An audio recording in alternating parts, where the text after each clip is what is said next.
Bell Hooks says that feminism is about women gaining equal rights, the rights that men experience within the patriarchal system. I believe those rights are autonomy over our own bodies, rights to equal pay, and rights to be free from sexual violence. I think that feminism enforces the belief that individuals must fight for women's rights due to women's existence in patriarchal society that prioritizes male dominance and superiority over women. I believe that this belief in superiority and male dominance is the foundation of sexism. According to Hooks, feminism is a movement to end sexism, sexual exploitation, and oppression. She emphasizes that when she educates men on the term feminism, its focus is to stop sexism. I believe that sexism is the belief that one gender is superior to the other, and this rhetoric has been taught in society and socialized into every new generation, starting with theories of biological superiority, where women are looked upon as weaker than men. I believe this idea of weakness, grounded in biological superiority, is what has contributed to male sexual dominance and violence over women. Up until recent years, male dominance in jobs and equal pay in jobs, which continues to persist. Sexism emphasizes that one gender is superior, meaning they are higher in rank. So essentially, the less superior is lower in rank and should submit.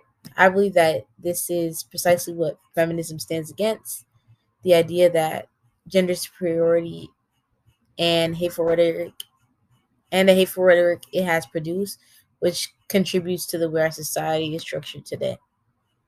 In society, I see sexism in the case of Roe v. Wade, which has been an ongoing fight for women's bodily autonomy over their reproductive rights. I believe if women were considered equal, their bodily autonomy would not be undermined by abortion bans, as men's bodily autonomy is consistently protected.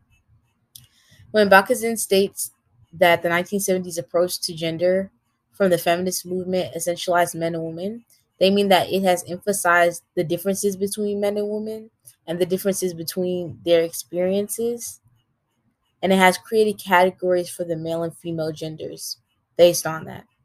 I think that the female gender category would contain generalizations such as homemaker, women are victims of men, and women must submit to men.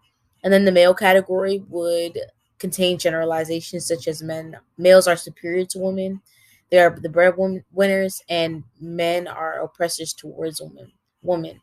When we essentialize and create these categories with generalized statements attributed to male and female differences, we lose the ability to look at the individualized experience of individuals who make up these categories.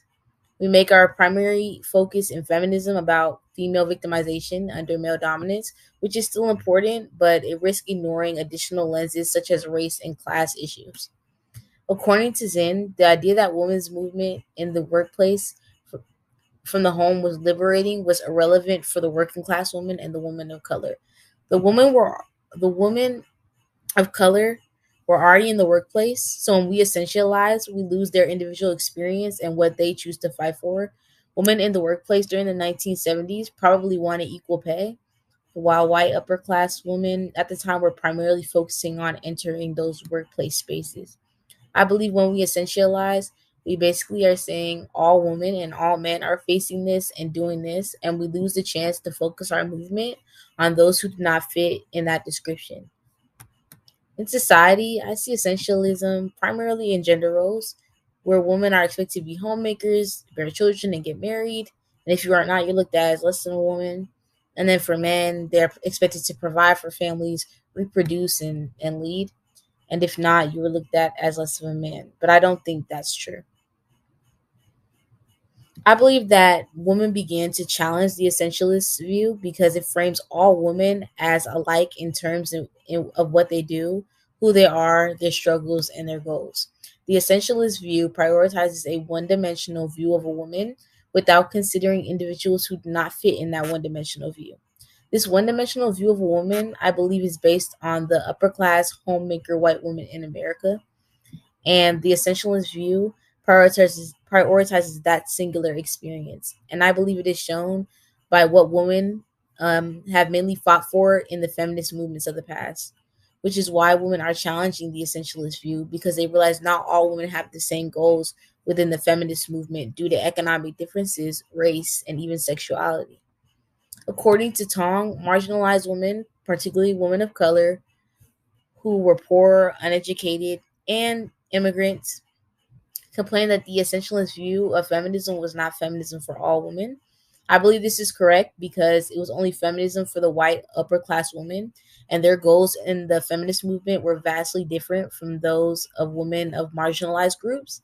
However, the individuals who do decide what is essential in these types of movements are the superior members of the oppressed group, who are white upper class women. Men during the feminist movement did not challenge the essentialist view, but they rather took a passive role. However, they were a part of the essentialist view where feminists highlighted the problem of sexism. Men would not prioritize this essentialist view or any feminist views for that matter because they are directly benefiting from the discord between feminists on what goals should be prioritized among all women, which distracts us from the essential focus of stopping sexism, which upholds the patriarchal society men benefit from.